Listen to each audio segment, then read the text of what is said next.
Podcast. This is Comedian Nazareth, and this is episode 105. 105 episodes, people, being with you. And thank you so much for joining us. Thank you so much for subscribing. And thank you so much for listening to 105 shows. We know it's called Laughter for All because we bring comedians on the show. And tonight we have a wonderful comedian who's going to join us. You probably have seen you've seen him on TV, you've seen him on the big screen, you've seen him all over, and I'm going to invite him in a minute to be with us. But right now, I just want to uh, just welcome you and thank you for joining us here tonight. And want to remind you, we do have a show every single weeknight on Facebook under Comedian Nazareth called Laughter Live with Naz. It's an hour from 8:30 p.m. Pacific time till 9:30. We laugh for 53 minutes and then we ask you for prayer requests, and that's how we end the show. We encourage you a little bit, and it's been going on for 355 shows so far. So welcome, welcome, welcome everyone who's watching, everybody who's here. And right now, I want to bring our sponsor that sponsor this show, and they're called Professional Botanicals. These are vitamins that I've been taking for weeks. And when I started, I tested them live on the show, and it just been working for me, and it took all the inflammation away from me, and also at the same time I'm more focused. I have a lot more energy. I have few people who use them. There's Rita from Nashville that says she used to have pain in her back and her toe, and now it's gone. Another gentleman named Bobby said that his hands, he had carpal tunnel, and the cream that he got was helping him. So, and the energy is up all day long like me. So it works. So let me just play their video for a minute. Supporting the body to be the best it can be. Whether it's physical activity, obesity, diet, smoking, low on hormones, stress, sleep disorders, or your age, can be supported by reducing inflammation and aiding the body to heal itself appropriately. A stem cell is a cell waiting to be told what it needs to be. If there is inflammation, that inflammation needs to be stopped. High blood pressure, high cholesterol, kidney disease, various types of cancer, depression, Alzheimer's disease, autoimmune disorders, osteoporosis, even fatty liver are chronic signs of inflammation and can be aided by supporting the body's ability to protect those cells that it needs, removing the inflammation. And that is the purpose of ImmuStem and AdaptoStem together, supporting the body to be the best it can be. Yep. And thank you, Professional Botanicals. They at the same. Remember, these are not stuff you buy at Costco or Walmart. These are high-end vitamins that physicians take, and people who are serious about their immune system and about their inflammation. So, if you want to use them, you can go to gethealthywithnaz.com and you can get them there. But I'm so excited to introduce. This is a good friend that I don't see a lot. We don't. The last time we were together, there was a new network happening, and we were at the Laugh Factory together, and we're able to do some, just hang together, and catch up a little bit. Let me introduce him. You probably know Jimmy Labriola from the Home Improvement with Tim Allen on the sitcom on ABC. But let me introduce him officially. He was born in Queens. Jim's natural flair for comedy developed early on the toughest of audience, family gatherings. Routines from the comedy grades quickly became his measuring tool, and Jim rapidly rose through the comedy ranks with lifelong friends such as Tim Allen, Jerry Seinfeld, and Colin Quinn. After many years in comedy clubs, Jim joined the cast of ABC's hit sitcom, Home Improvement, and entered the living rooms of millions of Americans. He later appeared in the number one movie, The Santa Claus. Alongside his film career, Jim continued to play sold out venues with his edgy, New York based comedy act. Raised as a Roman Catholic, ethics were taught to Jim at an early age. However, his stand up routines were adult focused and did not reflect his values. During the success of Home Improvement and subsequent opportunities, he purposed to develop a comedy that was hilarious, of course, but would also be uplifting and available to all audiences. He created the clean comedy act that is now his trademark. Today, Jim's stand-up shows has appeared before countless fans and attendees across the country. He frequently appears on television. A skilled performer, he is adept at hosting conferences, stand-up, and commentary. Jim's most recent DVD project, Heart Improvement, was filmed live and is now available. Jim and his wife reside in Florida and Tennessee. I think they're in Arizona right now. And he was on the Huckabee show, which I love doing. And please welcome my good friend Jimmy Labriola. How are you, brother? How you doing, man? Long time, long time. You I made me know. realize how that was. Geez, that's got to be 10 years or more. That's Yeah. scary.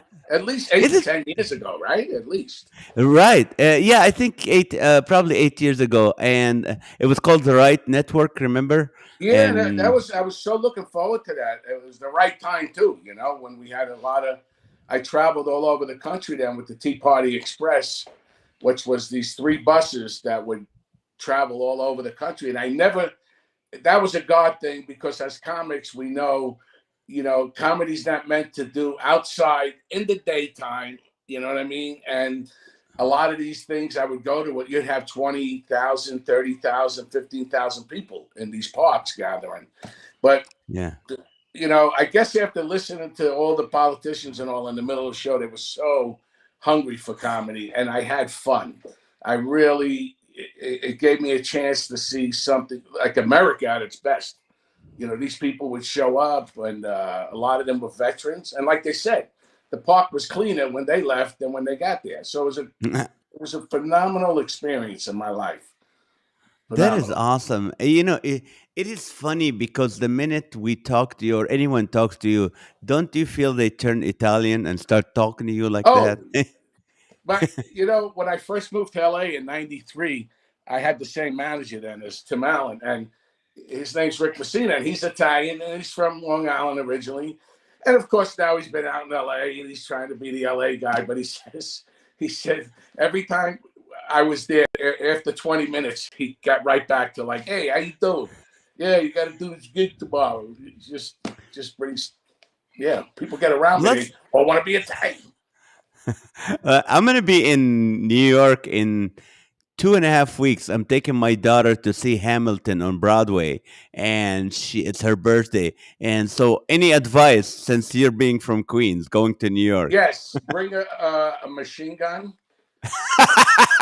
uh, two German shepherds, and a hand grenade. That's my advice. I And a have big the Bible. grenade and And a big Jesus and a Bible. big Bible. Yeah. Now, I think that's phenomenal to go with your daughter to play. Broadway's still great. It's just sad that, the city's going through a bad time right now.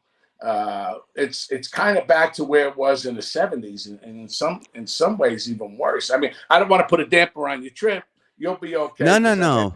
I made a few phone calls, so you're gonna be safe. So don't worry about nothing. No, But why is that? What got New York back to that 70s? Like what was it like in the 70s? Is that, you mean, are we back to the mafia there or no? no, actually, it was better when it was run by the mafia. They were better than the people that got in here now. It just, not to get into politics, but I mean, this knucklehead. I mean, God, talk about leading prayers. This mayor has just turned the city into puke in 2 terms. It's sad. I mean, Giuliani. Just when I moved out to LA in '93, Giuliani took that city and cleaned it up. He Yeah, changed he did. law. When I grew up there, you couldn't walk down Times Square. It was all pimps and prostitutes and peep shows and all those triple X movies. And Giuliani, I mean, totally cleaned the city up. And then the guy Bloomberg after him kept it going. It was even amazing when I would go back with my wife, and go to Central Park and I'd see all the Broadway shows. But I saw it coming, but I didn't see it was coming as fast as it did. I mean, now it's once don't let police be police. I mean, and they took away bail, and it's just crazy. I mean, look at the cities they run. You don't have to be an Einstein to go, okay, let's see the cities that have no God in it. Let's take God out of everything. Let's do this. Look at those blue cities. They're worse than third world countries. And then look at the cities that, are, I'm going to say, more conservative, more not afraid to say God and stuff. It's day and night. You can't compare. So the only thing I'm thinking, like living in Sedona now in Arizona, is I think we should do, like when you move here from California or one of these crazy places, that you are not allowed to vote for 5 years. That's the only thing we say. You cannot vote for 5 years, because some of these geniuses, they run away from that, and then they vote the same people in that do the same thing. So I think that we should make that a law, personally. Yeah. Take me back to Queens when you were born. Were you the oldest son? Were you the youngest? No, what was your family I'm the like? youngest of five kids. My mother had 3 boys and 2 girls. She had a boy, girl, me. There's a lot of age difference between me and my older brother and sisters. Like my oldest brother was 14 years older. My other sister's 13. My other brother was 10. And me and my sister were 3 years apart. So, it's funny, when you're the youngest, you want to be the oldest because they were out already having fun. But now I'm happy I'm the youngest. I get to wheel them now to get their checks. And they don't even know who I am anymore. But That's funny. It was a crazy neighborhood. You know what was good about it? It gave me an act. It gave me a good act, because I grew up in one of those neighborhoods in Corona, Queens, where like everybody was stealing or into something. And I joked, that's part of my act. I said, no matter how you got killed, no one ever saw or heard anything. It was always a heart attack. Just a heart attack. That's there true. could be 500 people standing there, and a guy laying in the street with an ice pick sticking out of his back. The cops going, what happened? I don't know. It looked like a heart attack. Yeah, the guy grabbed his chest and fell on it 16 times. I don't know nothing. Hey, I don't know nothing.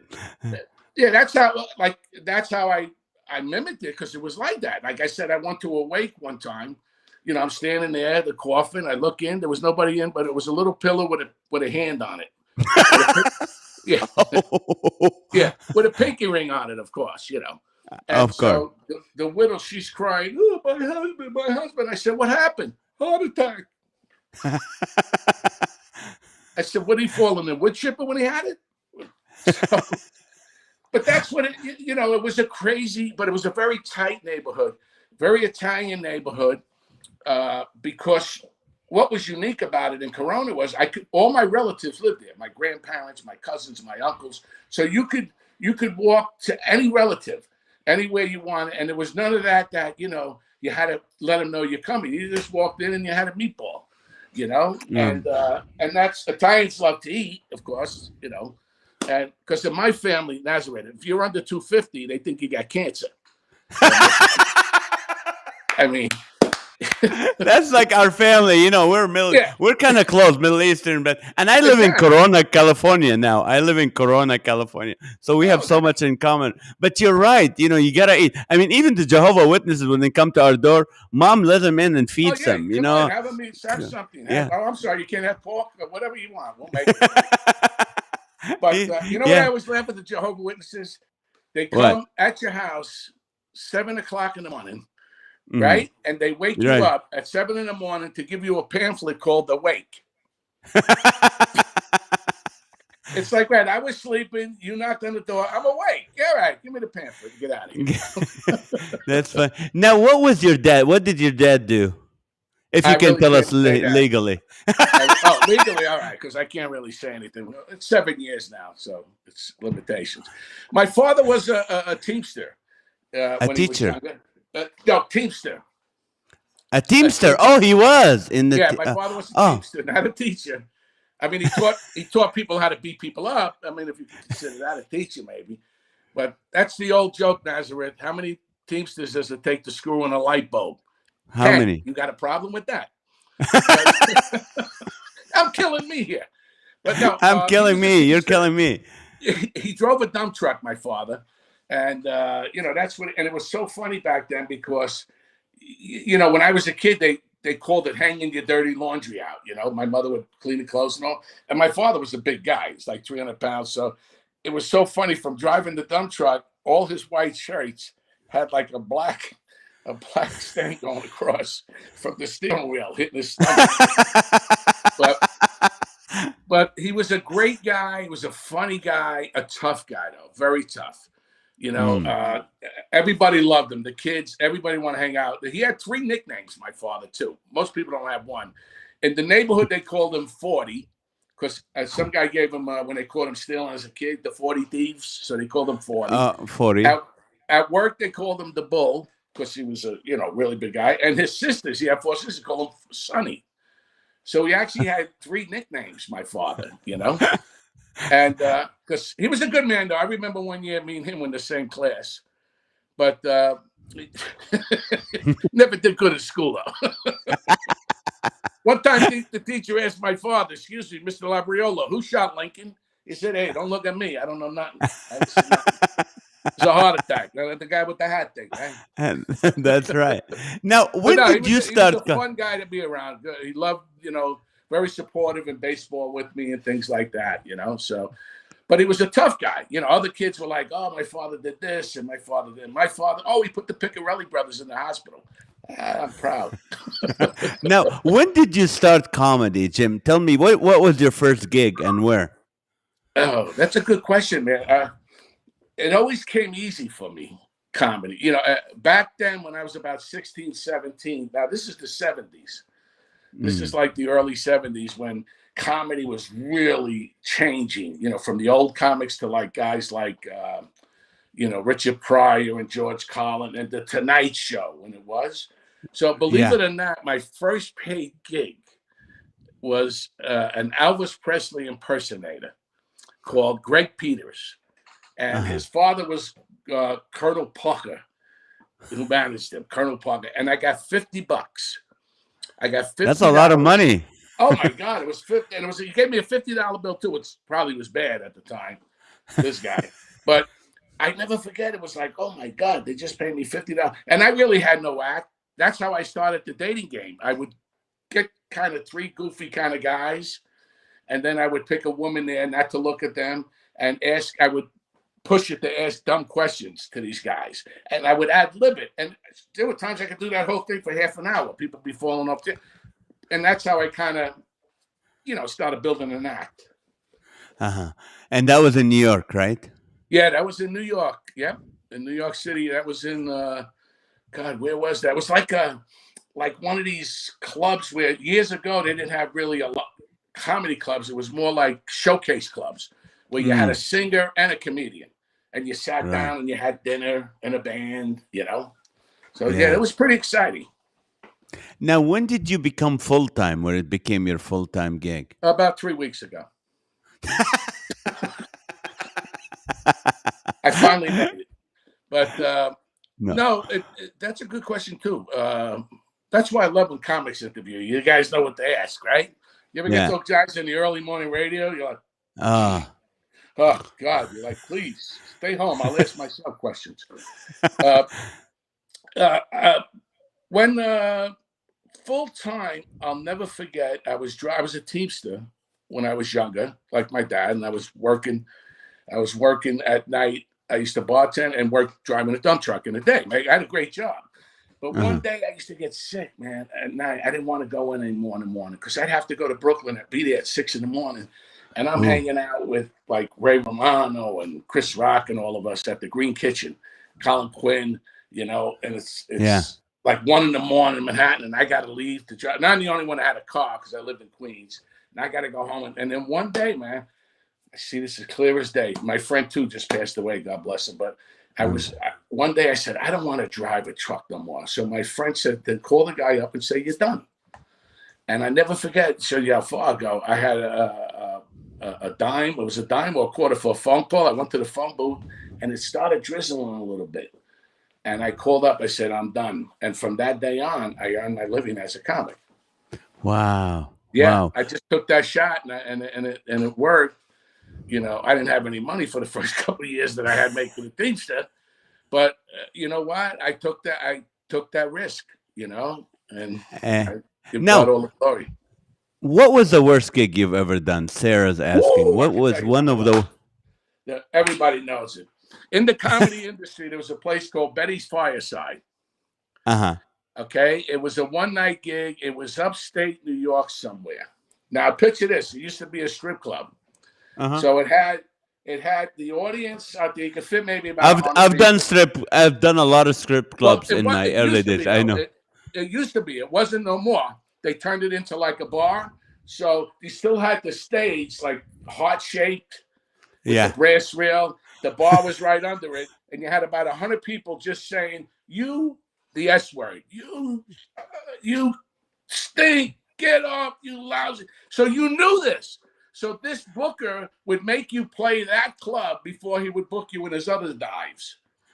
You know. Oh no. So and you knew it. Like you get up, as soon as you go, "Hey, I'm Jim Labriola." Get out of here, you bum. I mean, and they were all in on it. And then finally, one time, I stuck with it, man. It took me about 15 minutes. And once you can turn them, you can turn them. But it was like, It was called Betty's Fireside. It was considered the worst club in the country. And you did it. Yes. And you turned them around. Now, let me ask you this. When you started comedy, what was your dream? What was your dream? Where did you think you would be today or 10 years ago? Or where would you want it to be an actor on a sitcom, a comedian on a sitcom? I Would can you want answer it that to right away, Nazareth. I wanted to tell be a me? star on a sitcom. That was my goal, especially back then in the 70s. It's when, big shows were coming out now, like Happy Days and Laverne and Shirley and all that. So for me, it was always to get somewhere. The comedy was more to get me to that sitcom. That was always my dream. And when I used to drive the dump truck, sometimes in Manhattan, I would pass ABC Studios. And this the God's honest truth. And I'd look at it and I go, one day I'm going to be on the #1 show on ABC. And I would say that. What I said wrong was I should have said, one day I'm going to be the star of the #1 show on ABC, because I wound up being on the #1 show. I know. ABC. And how did that happen? How did that how did like you became friends with Tim Allen as a stand-up? How did that happen Yeah, well, on the Home Improvement? My Uncle Dominic kidnapped his 2 kids. Oh, I can't talk to the radio. No. It's a Make a joke, short people. It's story a long. joke. Say hi to Daddy. But there's another thing. This is all God. It's not me. Okay, this is what happened. One day, this is what changed my career. Excuse me. There was a club in Long Island called Governors. And that was kind of like my home base club. It was great audiences, and so Tim Allen at that time, this would be, I moved in the late 80s. Tim Allen was the hottest comic in the country. He had a Showtime special called Men of Pigs.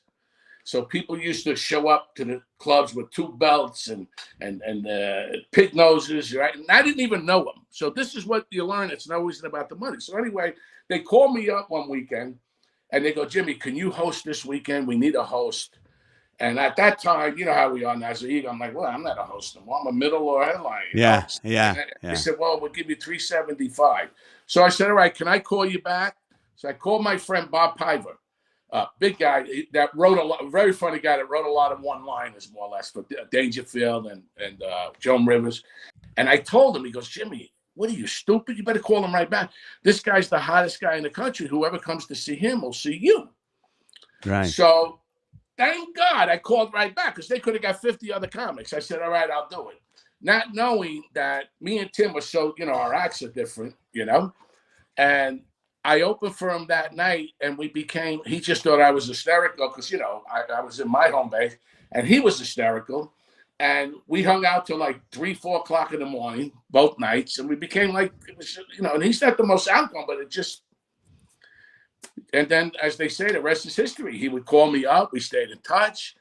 And he says, "I got this show coming out." And then he would say, "You got to come out, move out to LA." And then, we'd go out and he'd go, "I want to get you on the show. You're so funny." And then I was going to be one of the neighbors, and somehow one guy thought I was too Italian. He apologized later on. So they actually created, Tim was very mad. He goes, "Well, while he's here, give him I want to give them a part. So I played a guy delivering a reindeer. That was my big line. I got a reindeer here for a Tim Taylor, and I forgot all my lines. I was so nervous. And then I did another one before Benny. I was the men in the kitchen, the men's kitchen. And then finally they actually created Benny for me for the last 5 years. So that I was actually supposed to have the spinoff of that. Tim Allen was spinning me and Blake Clark off as Harry's Hardware. It was a big deal on Entertainment Tonight. And man, it didn't happen. And then 2 years later, again, and you know, to tell that story real quick, I was devastated for a year. You know, I would have been like Laverne and Shirley, the Jeffersons, you're talking a lot. You're right. But I wouldn't have met my wife. I know that sounds crazy, 450 man. But I wouldn't have met her, and I wouldn't have came to be born again, a Christian, what her sister was. You know what I mean? So everything happened for a reason. I mean, it just did. That's why they say, be careful what you pray for. You might get it. Now, so you were Home Improvement, then you did the movie, the Santa Claus movie. How was that? That was the good one. Well, Tim asked me, you know, to do that, and the funny thing is, a small part, but they played it on all the promos and all the theaters when they show the promos on TV. It's me like that. I stole the show. I was like Charlie Chaplin in that movie. But and then, you know, I got other in the 90s. That's what I tell them. I'm Jim Labriola. I was big in the 90s. I did a lot of guest spots on other shows like Love and War, and you know, and then I found out that I got a show after about 6 months living out there. I got on a show called Monty with Henry Winkler. Yeah, he's good. He's a nice guy. I played his neighbor, Tommy DeFranco. But you know what? They only lasted like 7 or 8 episodes, this show. But he is the nicest guy. Me and Henry just clicked. I really wish to God, even more than the spinoff, that show would have taken off. Because it was my own thing, and we just clicked. Me and Henry, such a good man. He really is. No, so I got a lot of stuff like that, which of course, you know, raises your comedy money. And now I went from the Holiday Inn to the Hilton. Right. Now, Jim, other than Tim Allen, who was your favorite comedian? Who did you think was hilarious? Because you're a New York act, and you know I'm an LA act. You know, so different comedians. We had Leno. You guys had Seinfeld, Quinn. You had Chris Rock, and all that. Who was your favorite? I'm a little older than some of those guys. My guy that rocked my world as a kid was Don Rickles. That's my guy. Don Rickles was the guy that sent me for a loop. The ad lib of him. That's why a lot of people used to call me the Italian Don Rickles. So these were the guys I watched. Don Rickles, and there's a comedian called Pat Cooper, who's an old-time Italian comedian, probably one of the funniest, with a mic, probably one of the funniest guys. So number one was Rickles, Pat Cooper, and of course Dangerfield, yeah. And then I loved, after that, when the new guys started coming in, I mean, George Carlin was a genius. Richard Pryor, till this day, the biggest compliment, Nazareth, I got.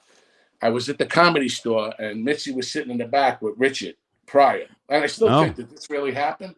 And, you know, this is when he was sick. He'd come in, he had the MS, he shake a little bit, but he would go on once in a while. And after about a few minutes, he was Richard Pryor. So I didn't realize he was sitting back there with Mitzi. Probably thank God. And after my set, he went like that, and he called me over, and he looked right in my face with his finger shake. He goes, "You funny man. You are funny man." Wow, that's a big comment. Thank you, Mr. Pryor. You know, you want me to paint your house, whatever you need after that, you know? So it's one of those, like, you got to pinch yourself that am I making this up? But he said that to me, which still gives me chills, you know? What is it like getting so close to your dream? So close, even though, I mean, it's not a bad question, but I mean, you're big, you're big, you've done big, but you came close to that, and then, it's to be honest, I mean, especially in back then in the early 90s, when you see yourself on Entertainment Tonight, there's 2 big stories on you. They come to the set with Tim, and he's joking with us, and you know they follow you all around to the comedy store.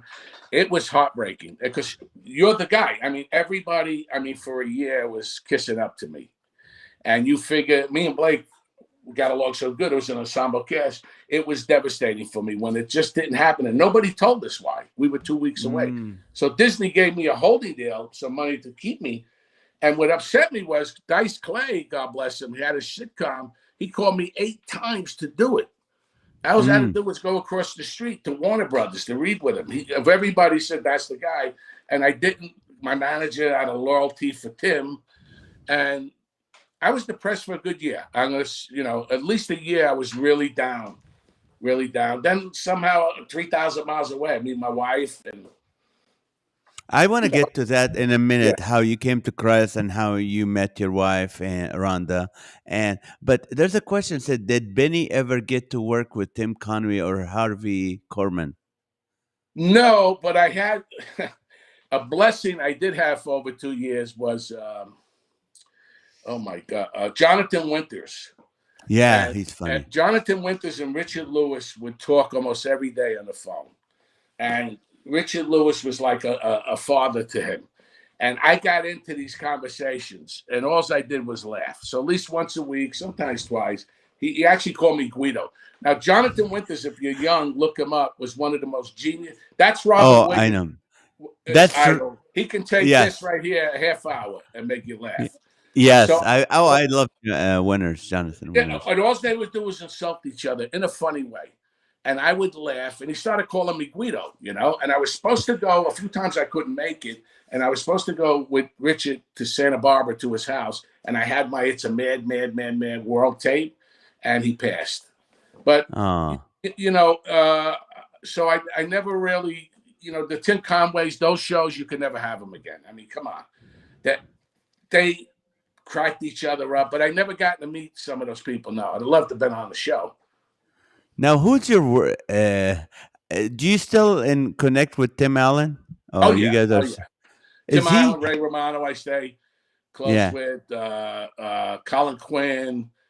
My other friend John Manfredi, who opens for Ray. Yeah, these are guys over the years we've stayed pretty close.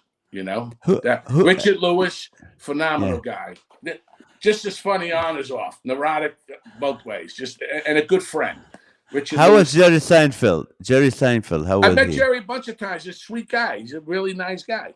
Jerry Seinfeld. He's helped Colin Quinn a lot on a lot of projects. But he's a very, very good guy. Just a nice guy. Right. Now, okay. God, I truly believe God got involved in this path of yours and made the show canceled. You were devastated. What happened then? Where did you see the hands of God in your life in that season? Going back as a kid, just to tell you quick, we grew up Catholic, so we never went to church unless somebody died, got married, it was Easter. You never had, but one day when, and till this day, I don't know why, but it's a God thing. I was in a friend's house and something called me over, and there was a book. It was probably this size, just a little book, black book. And I opened it up, and it says, if you pray every day, you will see God. Don't know what that was, a Bible, don't. But from 8 years old till now, I prayed every morning and night. Fine. So I had this connection, but I always had a problem with the Jesus thing. Like, how could God make his son be beaten up like that, all that kind of stuff. So make this shorter here is we started going to Florida, lived in LA, then we moved back to Florida for a little bit. And my wife's sister was born again, and then more like a charismatic church, very upbeat, very different. Charismatic. Yeah. Yeah. Not over the top, but like different. You know what I mean? Like there were hands in the air, happy. You had hands in the air in my church, you're getting robbed. All right, nobody move. You're going to meet Jesus in 2 minutes. But so make a short story longer. So she was in charge of the plays, so I always had to sit in the front. She always had to do the Easter play or this. And I'm like, oh man, I got to get out of here. These people too happy, when you don't know, you don't know. You criticize, you feel stupid. So one day, but the difference was her Pastor Wright, his name was. The guy could turn a choir into that was his gift, but he was a good pastor. But I never saw a guy talk about God the way he did, like he knew him, like it was his friend. This and gee, and I was attracted to it. So one day he asked me, "You want to go to lunch?"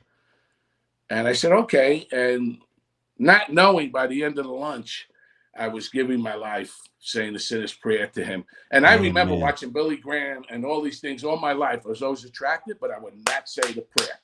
It's like, I have a problem with commitments. And that's why I got married at 39. And it just and you know something? I thought, now what happens? Do I go to Disney World? What are we doing here? It was the hardest probably 3 years of my life, because now I got convicted and I didn't even know how to read a Bible. I mean, I didn't know who Paul was, Paul, John. I said, "Where's Ringo? What are you talking about, the Beatles?" I really didn't know. Nobody ever explained it. So this guy would come over the house and teach me. I said, "Would you mind coming to the house?" And so I started asking him, and then I understood these were letters from Paul. And then all of a sudden, the words came off the pages like I was eating them. I couldn't get enough of it. But one scripture convicted me. You got to be careful.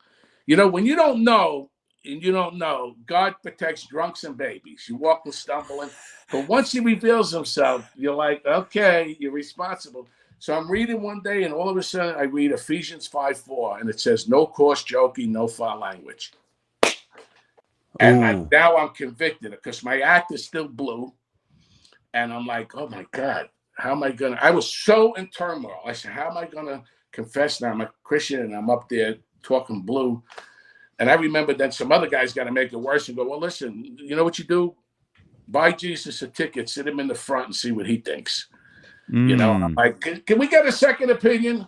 And then finally, I actually had a show called City Bunkin' with my manager, but I was so distraught. And I had to walk away from my career. I couldn't do it no more. I actually was on my way to reading a movie, Bad Boys 2, with my wife in Miami. And I remember turning the car around. I said, I can't do it. That's how convicted I was. And then my manager was like, what are you, crazy? We got to meet with Fox. You got this show. And I'll say this quick. Here's where God gives you what you need. I'm like this now. Like my wife, everybody's saying I'm like a zombie because I'm so emotionally drained. And I go in a room, and I still remember 700 Club is on. I remember 1-800-759-0700. I go in the room, the guest room. I talk to this lady. I knew it sounded like a black lady. Within 5 minutes, she knew my whole thing. She lifted me up. She said, "I'll see you in the rapture, brother." And like the scales came off my eyes. And then my manager started cursing me. And that's it. You're fine. I don't want to work with you no more. And then about 3 years later, I tried to clean up because it's hard. If you put your jacket on with the left arm for 20 years and somebody says, now put the right. So I invited about 16 people over in the church in my living room with some clean material, and they laughed. And that's how this time I put myself in environments I had to be clean, like cruises back then, which you don't now. But I did a show, Sanford and Sons, that had a big billboard of me. Benny from Home Improvement. I used to kill in this club, and it was like the devil was waiting for me. 6 months later, I can't even tell you. I went on a radio show. There was a naked girl there, and it was just crazy. It was just crazy weekend. As soon as I hit the stage, the language came back, and I got on my knees after that week, and I said, God, I'm done. I'll never do that again. And that's when I walked for my career, and then I built it up, and then it became better than ever. Better than ever, man. I mean, I played Carnegie Hall 4.5 years ago. That was my big, on December 10th, that's be 5 years this year. But God took me, and I never lost who Jimmy Labriola was. I was just even better now because I was doing it for different reasons and the joy of it. And I didn't have to curse no more. So there could be kids there, but I was still Jimmy Labriola, that edge, the Italian. It was great. How was your marriage during those first years of coming to Christ and all My that? 5th or 6th marriage. No, just kidding. The marriage, well, we got saved together, got baptized. It was very, very hard.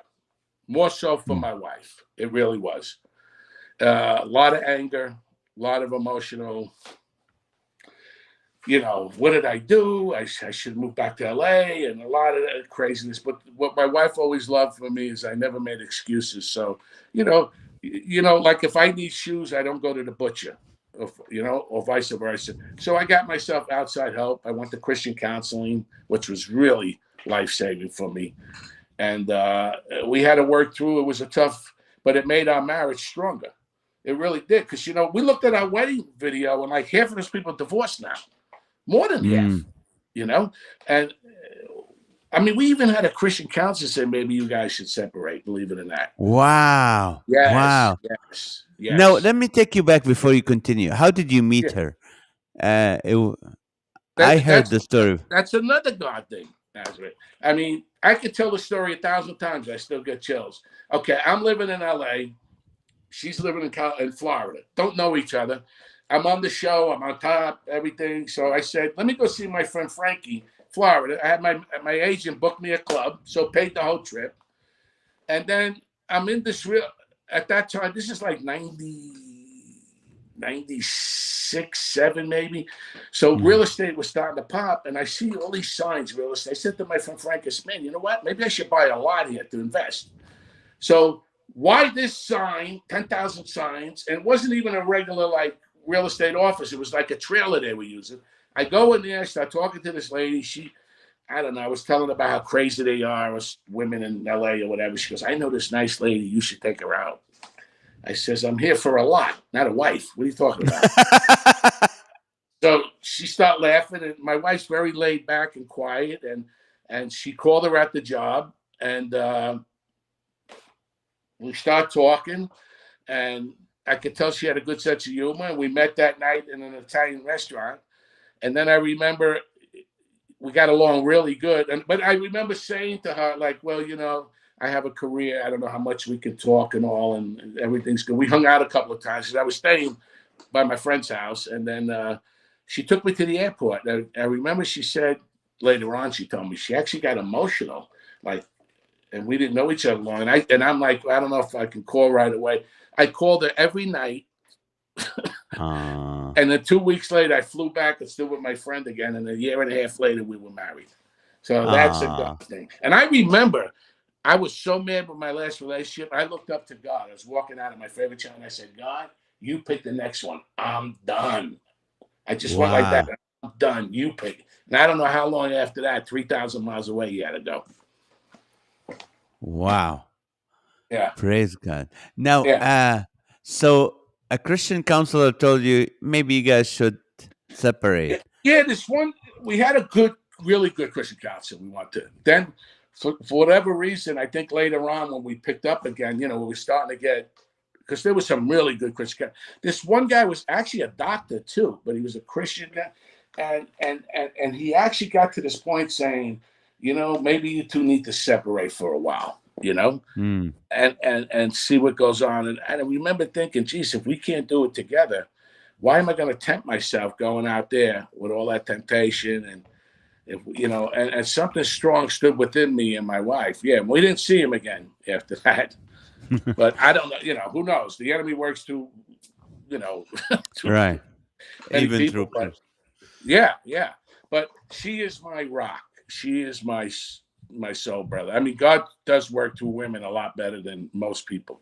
You look at Jesus, the first one he appeared, it was a woman. Women are very big inside the, I have a very fondness for women. I've had some incredible women help me in my life. Wow. Now, do you guys have any kids or no? No, I have one I was married at 18. So my daughter, it was one of those, and it wasn't like an ad. We were stupid kids. We wanted to have a kid, and plus she had 3 brothers in the mob, and I'm like, Louie, put the gun down. Of course I'm going to marry her. Come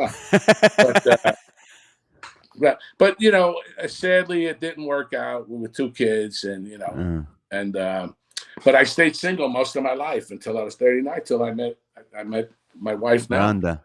Yeah. And everybody out there, if you can, please pray for her health. She struggled the last 5 years with fibromyalgia and so fluttering. And her sister just found out she has leukemia. So they might have caught it early. So I know all you prayer warriors out there, if you can, pray for good health for my wife and for her sister. And for my old publicist too, Diane, who's been struggling for like 130 days in the hospital with Oh, COVID. Diane. Wait, your Yeah. publicist Diane Rogers. Yes. Yeah. Yeah, she's a She's very my good friend. publicist. We've been praying for her. Ruth Yes. updates me Yeah. every single night. She's good. She Yeah. got better. She went to Thank the Lord. the. What a struggle. What a story she's going to have, Oh man, she's Great. 104 days from COVID.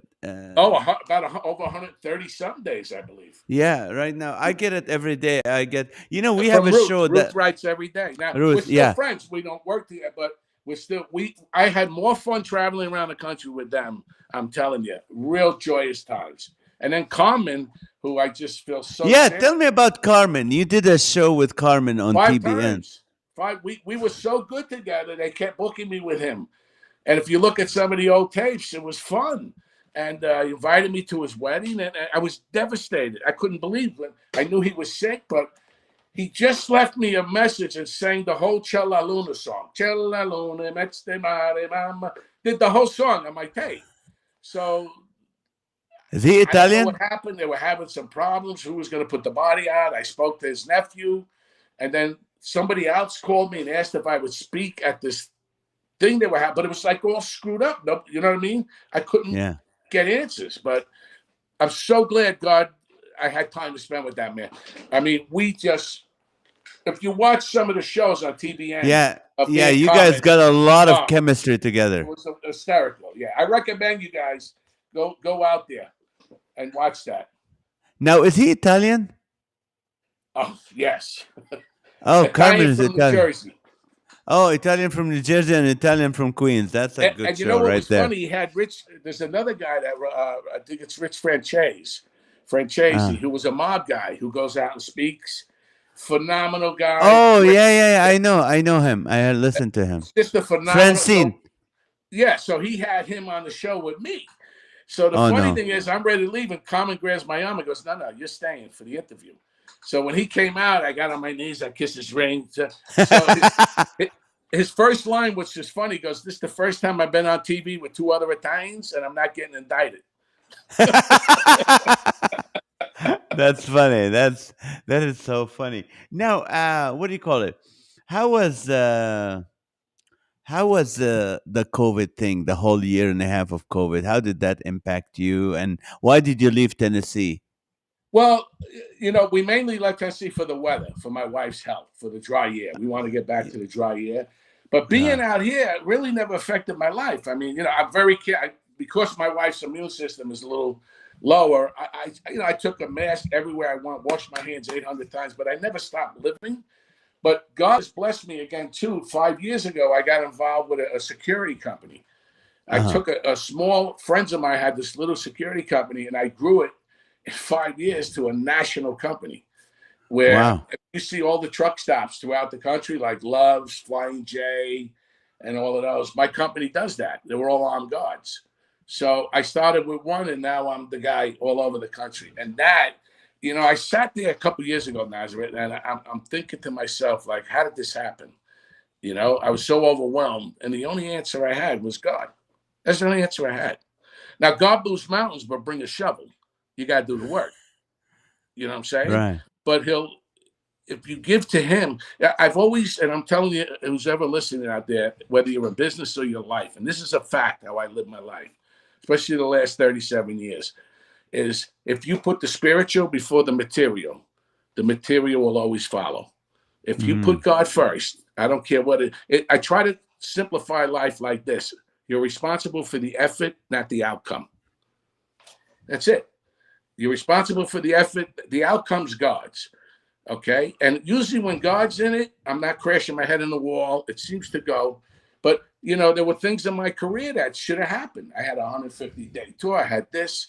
And for some reason, it wasn't happening. Now I thank him it didn't happen because I wouldn't have had grown this business. So now I'm in a place where, I can do what I want when I want. And I want to really get back into acting again. I enjoy acting.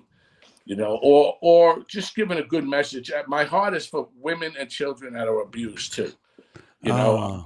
I have a big heart for like a place. I know what that felt like where, when there's an abusive husband and a woman and child got nowhere to go, So I'm very big into trying to be involved with that, like a Thi- safe house for This women is and funny. children. This Yeah. is funny you say that. Me and my wife, normally we don't watch TV, but there's a show on Netflix called Maid, MAID. Mm. And if you watch it, there are like 10 episodes. There's a lot of F words on it. That's on it. But other than that, everything's fine. But it talks about abuse and how she leaves to with her daughter to this safe house. And it just, and me and Maha were going, Lord, we need to support that. This is because this is Yes. so important to be able. That's awesome that you mentioned that. I would then encourage you to go watch it on Netflix. It's Oh, called Maid. yeah, because there were incidences where my mother, my father had a great guy and all, but he had, if today's world he would have taken a pill, things would have been different. But he had kind of that short fuse, and there were many times, 12, 13, I had to rush my mother out to the neighbor's house. This neighbor Oh. Diane, and all my brothers and sisters out, and it's horrible. It's a horrible feeling. And then your brothers come, and then they leave you there. So I even said if I started my own, it'd be either my mother's name, Virginia's house, or Diane's house, because that was the guardian angel God put us in our life, was this lady Diane. And every child and every woman should feel safe in this world. That's a great ministry, man. Yeah. That's a great ministry. And what do you call it? As far now, you said something when we talked earlier. You said, now I am picky about the shows I choose to go. What would be a show you would go to, like if they call you right now and you're busy with your security company? Well, something like where I not only do comedy, but I would get to talk, and it'd probably be something like that. The last thing I really did big like that was like all these bikers and different people.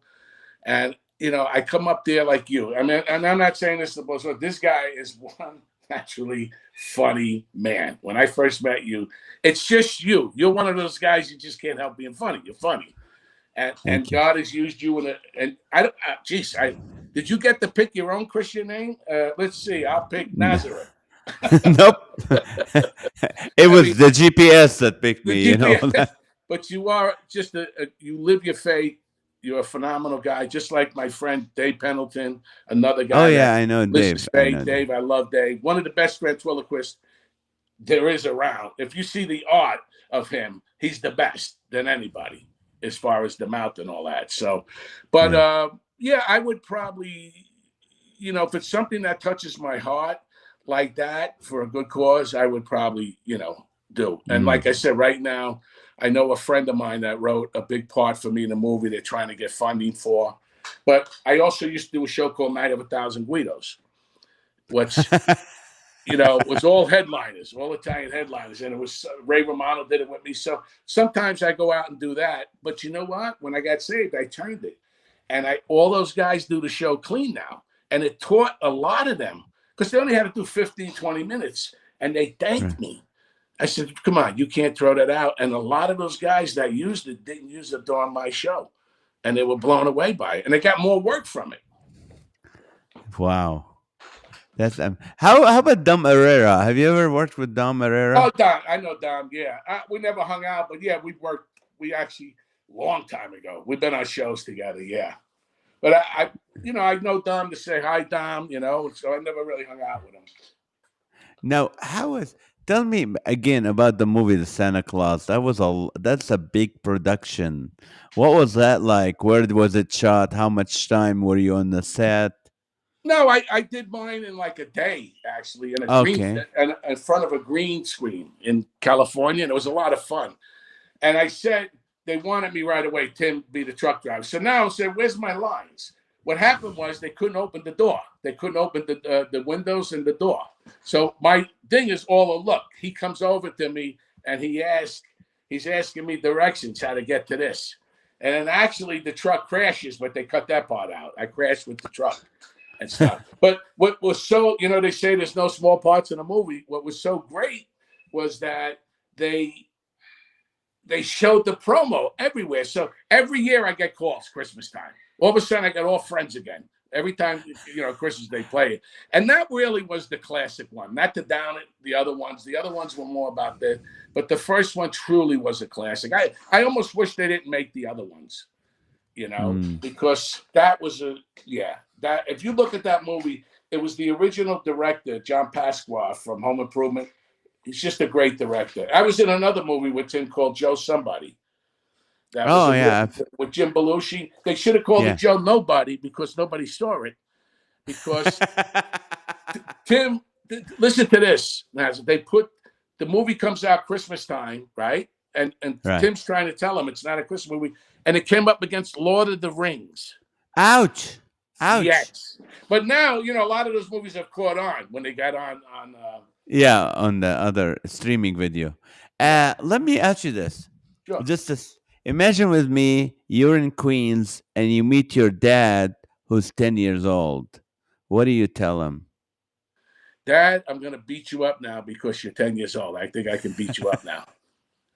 No, he's not your dad right now. He's not your dad, but he's a boy in Queens, in Corona, New York, and you're talking to him now that you lived that life and you've met Jesus. What do you tell him? And there's someone listening and watching this episode is gonna hear Jim speak life into someone. Wow. Well, you know what? Geez, that's a beautiful thing. First of all, I would tell him what a great guy is, and to put God first before everything. You know what I mean? And if you feel like you need help in any area with anger or anything like that, please go seek help. But turn to God and just let people love you. Let people love you and just want you to know what inside you're an incredible person and a loving person and a person that enjoys life and just enjoy the blessings that God's going to give you in the future. Really enjoy them. Yeah. How can people go ahead? And the one thing I want to say to people, and this comes from a lot of years of recovery, a lot of work, day at a time, is you have to forgive. No matter how bad, no matter how tragic. What I love about the Lord is he will take the worst thing that happened to you and turn it into the most precious thing you have. Just like a drunk helping another drunk, a rape victim helping another. Who could understand you but that person? And God will use that in you. But first, the two greatest commandments are love God with all your heart, all your soul, all your mind, and love your neighbor as you love yourself. And I found out that, especially in people that drink, the number one thing that gets them out again is resentment. And we all know resentment is like you take the poison, but you hope the other guy dies. Yep. It just affects you. So there's a freedom when you can truly, sometimes I see Christ's hands like this, and I have to place people in it, whatever it is. Or I get a God box, just a shoe box. I put God box on it, and I write something, and I throw it in there, if I'm overeating, whatever's bothering. You don't have to spell good either. I can't spell good. God knows what you're saying. And you put it in the God box. And, the thing is, you have the choice to also take it back. He gives us that choice. But you got to forgive. A lot of us were harmed as kids. A lot of horrible things were done, and a lot of things we've done from being harmed when we get older. But number one, you have to forgive people, places, things, but you also have to forgive yourself. And that's what people have the hardest part, is forgiving yourself. Jesus came back for the people, the broken, the people that needed him. That's who he came back for. I mean, I read the Bible, like I said, I read the Bible. Everybody in there was psycho. I was like, where are these people coming from? This guy murders guys. This guy's a tax collector. And that's who God uses. If my pastor don't got a bullet hole, I don't want to talk to him. That's amazing. Thank you so much for your time. And how can people get a hold of you, Jim? They got to call you. Okay. That's a good way. I will connect Jim to you, but what's an easier one? Anybody, or you can go to my regular email is very easy. Haha Jim, HAHA, haha Jim at AOL.com. And they can get a hold of you. Yeah, haha Jim at AOL.com. And that's what I feel honored that, I know a lot of people that you called me. I believe this is a God thing tonight. Amen. Anything I can do for you. We need the warriors out there, you know what I'm saying? God said in the Bible, Laughter's good like a medicine. It is. When you can start Yeah. laughing at those bad things, you know you're healing. Yeah. And pastors, if you're watching or listening, you need to have Jim come not just to do comedy, but also to speak and share his story and his testimony. It really will impact a lot of people. Jim, thank you so Thank much for you. your And time, I really brother. prefer actually talking more of the testimony, actually, Amen. now in my life. I actually enjoy doing that even a little more. The comedy's always there because we're natural, but, I want to bless you, and please pray for him and his ministry and his podcast. Uh, I and had a we great will time. be God praying bless you and your family. tonight. If you want to join us tonight on every weeknight at 8:30, we will. I have some great group of people that will pray for you and pray for your wife and pray for her sister. They will. I know that we've been praying for people a lot and we've seen miracles. The thing that really bothered me is you're an Italian that has a security company. That's kind of just like Well, it's like this, defeats the man. So you purpose. go up to a restaurant and say, "Hey, listen, are you the owner?" Hypothetically, let's just say, hypothetically, I throw this garbage can Hypothetically. through your front window. Hypothetically, you're going to need security, right? All right, we start Wednesday. Okay, you don't want to start a heart attack. Love you, man. Thank you so much for Love your you time. too. Bless you. Take care. God Take care, bless you. everybody. Thank you so much. Thank you, Jim. All right. Okay, guys. Well, thank you so much for joining us. And what a great guy. What a great interview. What a great testimony of how God touches the life of tough man, rough man. You're from Queens. You were you were in the in the mob, and then you're doing all this comedy, and then you come to Christ and you change your entire show. It's just amazing what God has done in his life. A great guy. Thank you guys so much for watching. Please subscribe to the podcast, encourage your friends to subscribe, and join us on at 8:30 p.m. Pacific time every weeknight on Comedian Nazareth on Facebook for an hour of live with Naz, where we'll laugh together. Also, if you need to, increase your immune system and increase your energy, increase and lower your inflammation, so go to gethealthywithnaz.com, gethealthywithnaz.com, and get some great vitamins. Love you and thank you, and have a blessed